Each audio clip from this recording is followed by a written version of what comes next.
To da zafi kotu ta umarci a sake rubutawa Dauda Kahutu sabon sammaci. Babbar kotun shari'ar musulunci da ke Rijiyar Zaki a Kano ta umarci a sake rubutawa Dauda Adamu Abdullahi wato fitaccen mawaƙin nan sabon sammaci kan zarge-zargen da ake yi masa bisa tuhumar da wani ɗan kasuwa ya kai shi gabanta.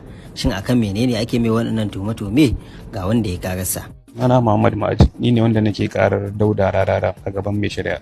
Dalilin yin kararsa cinikayya ce tsakanin ni da shi ta dogon lokaci, kuɗaɗe sun taru to har yanzu ba su fita ba. Na bi duk matakai da ya kamata in bi tsakanin ni da shi warware a biya gagara. Hatta ganin sa da daga waya ta ya gagara. To wannan shine dalilin da yasa na zo gaban shari'a. Cinikayya ce ta wayoyi da yake raba jama'a a gari.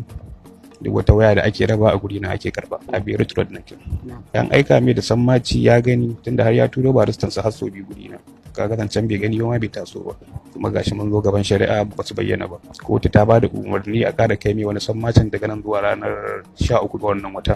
Kwana biyu kenan nan gaba. Dangane da sake rubuta masa sammacin kuwa ga kakakin kotunan shari'ar musulunci na Kano wato Muzammil Ado Fage wanda shi ma ya ƙarin bayani. Sunana Muzammil Ado Fage PRO na Shari'a Court of Appeal na jihar Kano. To dama an ta neman sa akan wannan ƙara da aka shigar kuma ba a same shi ba, to sai kotu ta amfani da Order 3 wato Rule 5 wajen aje a liƙe masa sammaci a gidansa, kamar yadda masinja ya gabatar a gaban kotu cewa ya je kuma ya yi wannan aiki kamar yadda kotu ta umarce shi karkashin wannan Order 3 Rule 5 karkashin wannan doka tamu ta Kano State Shari'a Court Civil Procedure 2021 wacce mai girma alƙalin ya sa mata hannu ta ranar 3 ga watan Disamba. To duk da haka ta ƙare masa hanzari na cewa a ƙara liƙe masa sannan kuma a sanar da shi ta cewa ta kafafen yada labarai, gidajen rediyo da sauran gurare wanda na social media wanda kamar yadda wannan doka ta ƙara ba da dama ƙarƙashin wannan Order 3 Rule 5 si cikin baka cewa idan aka nemi mutum ba a gan shi ba za a iya sadar da shi ta hanyoyin da yake yi, misali kamar wannan TikTok, irin su Facebook